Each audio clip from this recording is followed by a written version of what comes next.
Hello, everyone. It is No Shortcut Gaming here.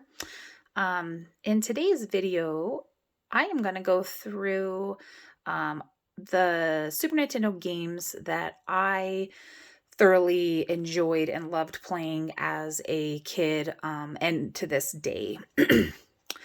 I know on our YouTube channel, we have been mostly going over our Nintendo Switch collection, but as we grow into this channel, we want to showcase all of the video game consoles that we have and just go through everything, all the games that we have, and talk a little bit more about them, and it not just focus strictly on the Nintendo Switch collection, even though that is one of our big focuses right now. We still we have a lot to show and a lot to talk about. So today I'm going to go through my top games that we own as far as the Super Nintendo. We do have some more that are packed away that I just don't have access to right now. So these are ones that I had close by. As most of you know, we are in the process of moving, and so a lot of our stuff is toted up, sealed up, but these ones were easily accessible. So I'm going to go through these and talk a little bit about the games that I, like I said, grew up with as a kid. And then some of them I just now started playing within the last maybe 10, 20 years, ever since I met my husband. So enjoy. So the first game, of course, is going to be Super Mario World. I am a Mario girl through and through. I enjoy playing them. All of them, even to this day. I have probably played all of the Mario games, more or others more than some, but Mario is again one of my ultimate guilty pleasures when it comes to video games. So, of course, this one's going to be number one to talk about. This game is wonderful. If you've never played it before, you need to play it. Playing it, I've played it on obviously on the Super Nintendo, and then more recently, because it is easier to access as we have it already hooked up, the Super NES Mini Classic. So that one, of course, it's already preloaded on, so it's easy just to plug it in and go. So, but with this one, I played it as a kid. I mean, probably as soon as it came out. Who knows how old I was. If you guys have ever played this game, or if you're familiar with the Super Nintendo Game Genie.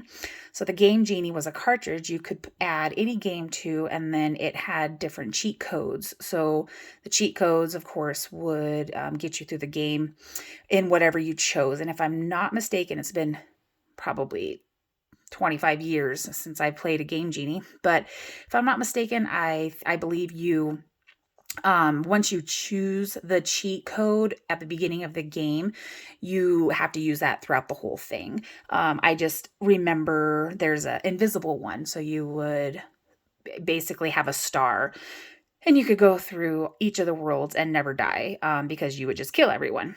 Well, if you're familiar with the game, once you get to the end with Bowser, you have to actually catch what he's throwing at you. So when you're playing the Game Genie, and you're invisible, it doesn't work because once you get hit with it or try to grab what he's throwing, it dies and knocks off. So I do remember that. I don't think I have ever completed this game. I maybe have once, but I know whenever I had the Game Genie, I never could complete it because I would always choose the star option. Anyways, super fun game. I can play this now for hours and not really get bored with it.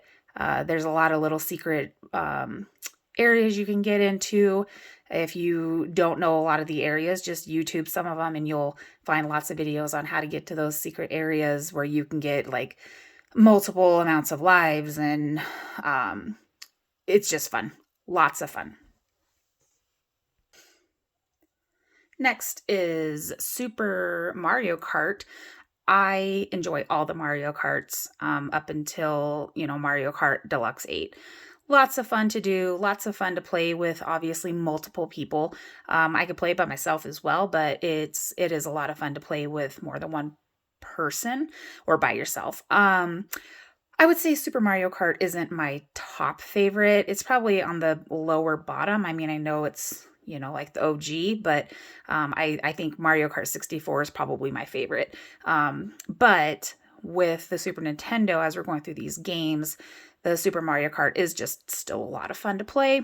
The graphics and tracks, I'm sure for back in the day when this first came out were amazing. Now playing it as opposed to playing the Mario Kart 8, they are nothing, but still a lot of fun to play. And it's just a classic, and it just brings back a lot of memories and nostalgia. We have here Super Mario All-Stars. So this has Super Mario Brothers, Super Mario Brothers 2, and Super Mario Brothers 3 from the first NES console. But they made it into a Super Nintendo. So a lot of fun to play. I love playing Super Mario Brothers 2. 3 is tons of fun. All of them are fun, but I really like the Super Mario Brothers 2. I never played it on the NES. I only played it through the Super Mario All-Stars. And so that's the way I remember it the most. But that one was probably my favorite to play. I always liked being the princess because you could hover above, as like when the one girl is throwing eggs at you, you can jump up, hover above until you can land on it. So all of the characters in that one all kind of have their own little quirks. As to which one does things differently, kind of like in the Mario U. So, anyways, still a lot of fun, and you get the 3 games in one. So, next up, we have the Super Mario RPG. So I never played this as a kid. In fact, I didn't even know about it until I got with my husband and he introduced it to me.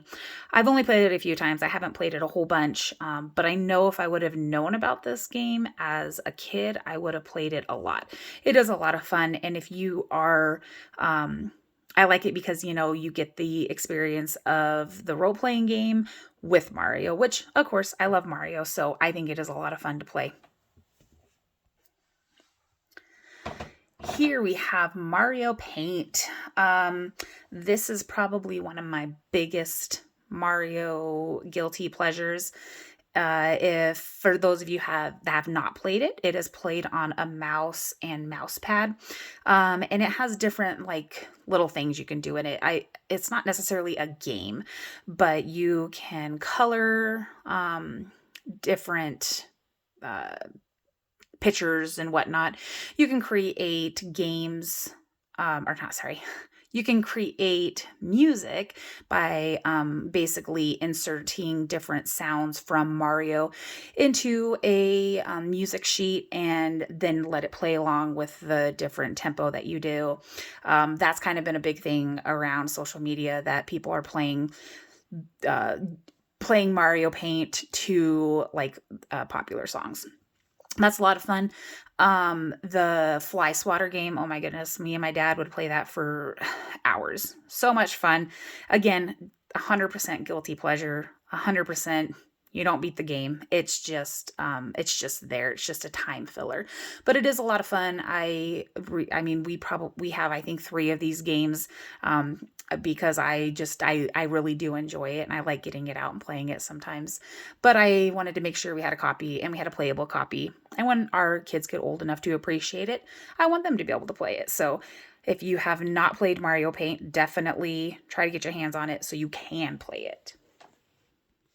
Of course, Dr. Mario. This is the Tetris and Dr. Mario game, but Dr. Mario is another one of those super fun games that don't really have an end. I always, even to this day as an adult, I like to start it out at the highest setting with the most viruses and try to make my way through it. And then as you level up after you get to the highest one, you don't get any more viruses. There's no way they can give you more viruses. So can you beat the game? No, but it is a lot of fun. It is just a time filler. But I really do enjoy Dr. Mario. And this is, of course, the Super Nintendo version.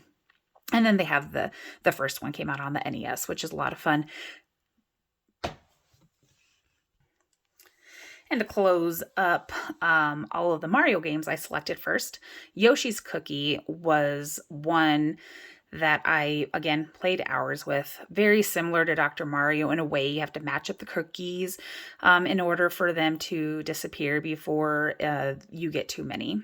Um, it's a lot of fun. I remember always playing this in my room, listening to music in the background, and it is a very, very nostalgic for me, but I really just enjoy the concept of just kind of like a problem solving game, as opposed to one that you kind of move forward in the game. It's just a lot of fun.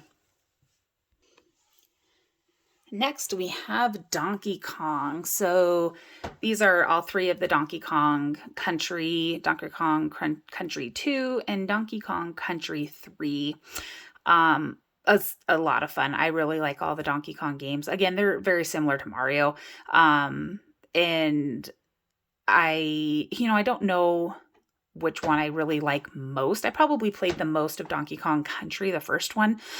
That's the one that I can remember the most. And I really haven't played a lot of Donkey Kong as an adult. I guess I did play a couple of months ago, but I think it was just on our Nintendo Switch and we were just trying to find something to do. So Donkey Kong is always a lot of fun to play, though. Again, it reminds me a lot of Mario, and it's just an easy kind of scrolling game. Here we have Paperboy 2. So I probably played Paperboy on the NES more than I did on the SNES, but Paperboy is a lot of fun. If you've never played it before, you are a paperboy and you are delivering papers. And I know, like, as an adult now, I know the whole point of this game was to earn points by getting the paper into the designated mailbox or whatever paper box. But as a kid, you basically just throw the papers everywhere. There's women laying out in bikinis getting sun, and you're going to hit them, and water's going to spill on them. You're going to hit dogs. You're going to, make people angry. I did that more than actually playing the actual game. And as I'm sure most people who played Paperboy did the exact same thing, because it was a lot of fun. They had little things in there that would make you want to not play the game properly, which maybe that's the whole point of this game. I really don't know. Maybe the creators wanted to have a game that people just goofed around on, but you couldn't goof around too much because you had to keep going. So for this now, I mean, if they made a Paperboy at this day and age, where it was more of a free game that you can go anywhere, would probably be a lot of fun. So this is one of those, again, guilty pleasure games that is just a lot of fun to waste time and goof off by playing. So I never played the Sunset Riders as a kid on Super Nintendo. In fact, I had never really played it until I played it on an arcade system with my husband. One year when we were in Oregon at a retro video game con, and it was so much fun. In fact, we played it in an arcade next door to a retro game store, and we went and we bought the game. I'm pretty sure that's where we got this one, if I'm not mistaken. But we went and actually bought it so that we could take it home and play. He'd played it obviously before, but I hadn't. So even to this day, we like to put this in and play together. Again, it's an arcade game. It's a lot of fun to play. It's a time wasting game, but I like to see my husband always wins. He always beats me. He always gets most points, but it's a game that if you die, you come back. So it's not as discouraging as dying and not being able to come back. You can just get back on your horse and start riding again. So this is a lot of fun to play. The next one I have here is NBA Jam, and I am not a sports title game player. I don't really like any sports title games. But this one, I don't know if it's because as a kid I just had it. It was probably my dad's that he bought. So I just started playing it. I'm not entirely sure, but I have so many memories of playing this, and I was actually pretty good at it. So I think maybe that's why I like to play it. Maybe it's an easy game to play. I don't really know, but um, as a kid, I my dad was a Chicago Bulls fan, so I was a Chicago Bulls fan, of course. So that was always the team that I picked, and it was a really easy sports titled game to play, and I think that's why I like it. I haven't played it in quite a while, but now that I have it out, and it's kind of bringing back a lot of memories.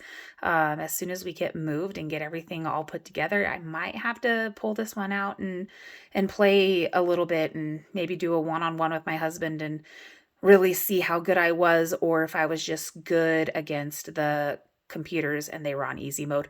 Who knows? Either way, tons of fun.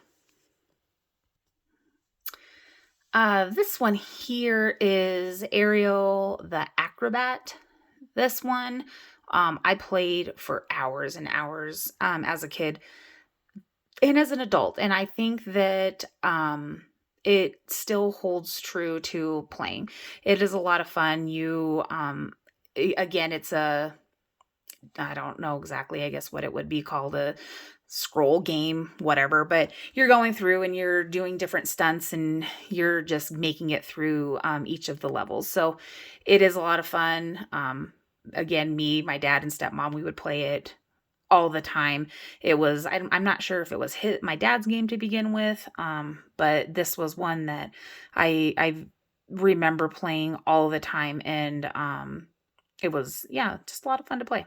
I'll have to, again, once we get everything set up, put this back in and really see how good it was and see if it's as good as I remember it being, because we played it like all the time, countless nights that we would get on and play this game. So I'm going to have to put it in, really check it out, see if it's worth the hype of still being a game that I really do enjoy. And last but not least, we have The Lost Vikings. So this is a really fun game. Again, it was one of my dad's games. I think we actually got this game because it was Vikings. And even though the Vikings that not the same exact thing, but my dad was a huge Minnesota Vikings fan. So I believe that's probably, knowing him, is why he actually got this game to begin with. But this game is lots of fun. If you have, again, never played it before, you can play with 3 players, or you can play by yourself. But the trick of it is that no matter what you're doing, if you're playing with 3 players or playing by yourself, if you're playing by yourself, you have to use all 3 characters. So each of them have their own thing. Only one of them can jump. Only one of them has a shield. And so you have to go through like a problem solving and go through the level. And, as you playing with one Viking, you go through the level, and then you might need one of your brothers. And so you switch off, have him hang out, go get your other guy, have him come with you, go down. So it is, I'm not going to say it's a puzzle game, but it's just one that you have to strategically do. Of course, it's a lot better if you're playing with someone, because then you have at least another person helping with one of the other guys, and or you have 3 people doing all of them. So you can kind of orchestrate where you need everyone to be without having to switch back and forth with them. So this is, we recently played it a couple months ago, maybe. Still just as fun as I remember it being. There's a lot of things that you can do with it, and like I said, it's different from all of the other games that I've kind of played, and especially back then, that was like I said, one of the funnest games that I had gotten in recently, or not recently, but as I got older. and saw the game, I bought one for my dad to give to him so he could play it. And he really enjoyed it. Again, brought back a lot of memories, I'm sure, for him, but it's just a lot of fun to play. So if you've never played The Lost Vikings, definitely do. I know that they have it on a few different platforms, and I know you can download it like on the Switch, or even Xbox. I'm not entirely sure where all you can download it at, but it is super fun. So I highly recommend checking that game out. So that's what we have. That's the pick of the lot that I had from our Super Nintendo collection. There we have tons of games still, but a lot of them I am not familiar with, or I never played, or I don't really have a lot to offer to you guys by talking about them rather than just showing them off. So maybe one of these days we'll go through all of our Super Nintendo games and kind of talk a little bit more about them, and then my husband can kind of showcase the ones that he enjoys playing and the ones that he always played maybe as a kid, or even that he just got into as an adult. It's kind of a running joke between him and I, because I had a Super Nintendo growing up and he didn't. So every time we kind of talked about Super Nintendo, I kind of always had to one up him a little bit because I had a Super Nintendo and he didn't. So he beat me on a lot of other things that he had that I didn't. So I'm going to keep that one in my back pocket and pull it out every time I can. Well, thank you guys for watching.